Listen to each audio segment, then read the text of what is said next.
होय, हा आरोपच मला हास्यास्पद त्या ठिकाणी वाटतोय। आपण बघाल कालपासून महाविकास आघाडीनं या ठिकाणी निवडणूक आपल्या हातातून गेले हे त्यांच्या वर्तनातून त्यांच्या वागण्यातून दिसून येते। उद्याच्या होणाऱ्या निवडणुकीमध्ये आपला पराभव स्पष्ट समोर दिसतोय। लोकसभेच्या निवडणुकीमध्ये खोटं नॅरेटिव्ह सेट करून लोकांच्या मनामध्ये काही अंशी संभ्रम निर्माण करून महाराष्ट्रात थोडे यश मिळालं। आता या निवडणुकीमध्ये कालपर्यंत प्रचार संपेपर्यंत त्यांनी सभांच्या माध्यमातून सोशल मीडियाच्या माध्यमातून काही परसेप्शन सेट करण्याचे प्रयत्न केले, परंतु ते सपशेल अपयशी ठरले। आम्ही सत्ताधारी पक्ष म्हणून किंवा महायुती म्हणून त्यांचे सगळे नॅरेटिव्ह त्या ठिकाणी चुकीचे आहेत हे सांगण्यात यशस्वी ठरलो। विकासाच्या मुद्द्यावर केंद्र सरकारने काय केले, राज्य सरकारने काय केले हे सांगितलं। भविष्यामध्ये आम्ही राज्य सरकार आमचा आल्यावर आम्ही काय करणार आहोत, कशा प्रकारे महाराष्ट्राची प्रगती होणार आहे हे आम्ही त्या ठिकाणी सांगितलं। परंतु आता महाराष्ट्रात ज्या योजना दिल्यात, लाडकी बहीण योजना असेल, मी महाराष्ट्रभर फिरतोय, कालच मी शिर्डीला होतो, जवळपास 10,000 महिला त्या ठिकाणी उपस्थित होत्या।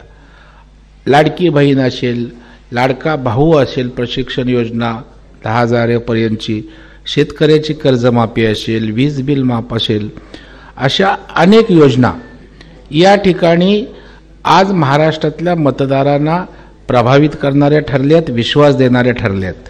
आणि त्याच्यामुळे या योजनांना विरोध करणारं विरोधी पक्ष आहे, कारण देवेंद्रजींच्या काळातल्या प्रकल्पांना स्थगिती देण्याचं काम स्थगिती सरकार म्हणून उद्धवजींनी ओळख केली, परंतु शिंदे साहेबांच्या नेतृत्वाखाली प्रगती आणि गती या सरकारने घेतले आणि महाराष्ट्राच्या जनतेच्या मनामध्ये आज ठाम आहे की हेच महायुतीचं सरकार आपल्याला हवंय।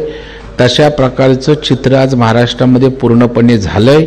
म्हणून अशा प्रकारे स्ट्रॅटेजी करून अनिल देशमुखांच्या गाडीवर दगड मारा।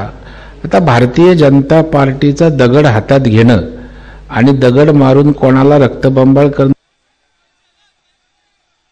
त्याच्यामुळं दगड कुणी मारल्यात हे येईल यथावकाश चौकशीतून बाहेर। आम्ही चौकशीची मागणी केली। आता वसईला झालेला प्रकार, नालासोपाऱ्याला तशाच प्रकारचा प्रकार आहे। आपल्या पायाखालची वाळू घसरते म्हणून आता उरलेल्या 1-2 दिवसात आपल्याला काही करता येतंय काय, महाराष्ट्रातलं वातावरण संभ्रमित करून काही निवडणुकीच्या दृष्टीनं आपल्याला वातावरण आपल्याला वळवता येते का आपल्या बाजूनं, याच्यासाठी केविलवाना, दुर्दैवी आणि हतबलतेतनं त्यांचे हे प्रयोग होत आहेत।